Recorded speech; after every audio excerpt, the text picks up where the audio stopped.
દાહોદમાં મનરેગા કૌભાંડને લઈ પંચાયત પ્રધાન બચુ ખાબડની પ્રતિક્રિયા સામે આવી છે।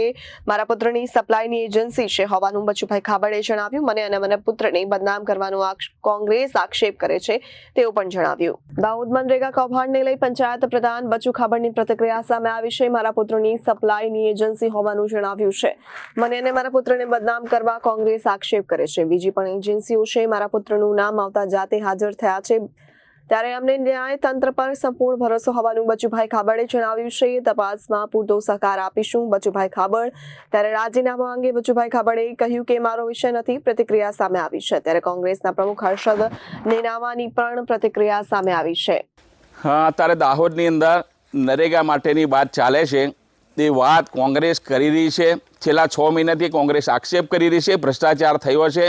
અમારા બારિયા તાલુકા અને ધાનપુર તાલુકામાં 35 એજન્સીઓ જેવી એજન્સીઓએ કામ જે મટીરિયલ સપ્લાય કરવાનું કામ છે। મારા દીકરાઓ પણ 2018થી કામ કરે છે। એ મટીરિયલ સપ્લાયનું કામ કરે છે। બીજું અહીંયા કોઈ કામ કરતા નથી અને ઓપન માર્કેટમાં પણ અમે એ માલ વેચી શકીએ છીએ। એ અમે વેપારી છીએ, અમે કંઈ લેબર નથી અને અમને લેબર કામ કરવા માટે કોઈ અમારી એજન્સીને કોઈ ઓર્ડર પણ આપવામાં આવેલો નથી અને એના માટે આ એફઆઈઆર થયેલી છે। એના માટે વહીવટી તંત્રની તપાસ કરી રહી છે।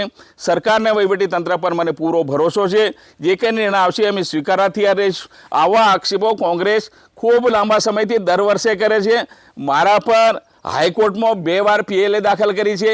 એમાં હાઈકોર્ટે એને ક્લીન ચીટ આપી છે।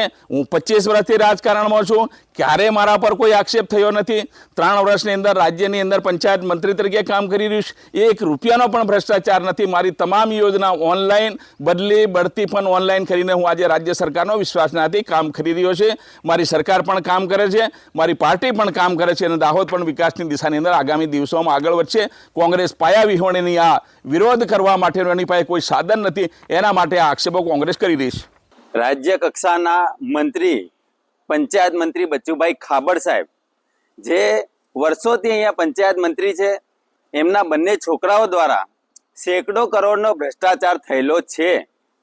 બચુભાઈ ખાબડ એવું કહેવા માંગે છે કે મારા પર ખોટા આક્ષેપ છે। આગળ પણ એમના પર 450 કરોડનો ભ્રષ્ટાચાર થયો હતો, એમાં પણ સગે વગે એમને કરી નાખ્યું। એમના 2021થી માંડીને 2025 સુધી એમના છોકરાની એજન્સીમાં 211 કરોડ રૂપિયા રોકડા નખાયા અને બીજા છોકરાની એજન્સીની અંદર 42 કરોડ રૂપિયા રોકડા નખાયા અને બીજા 20 કરોડ રૂપિયા હજી માંગે છે। 3 ગામની તપાસની અંદર આ લોકોએ 71 કરોડથી વધારે એટલે 300 કરોડનો આંકડો બહાર આવ્યો।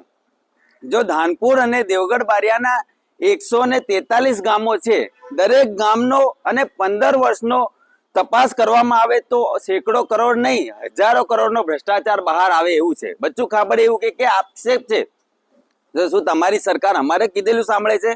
પોલીસ અમારે કીધેલી સાંભળે છે? બધા સરપંચો એ ખોટા છે? ત્યાંના સ્થાનિક લોકો ખોટા છે?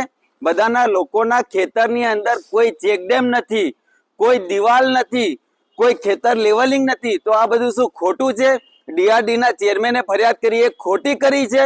જો ખોટું હોય તો તમારા છોકરાઓ અગાઉ કેમ લાપતા હતા? Bureau report Janadesh news Dahod.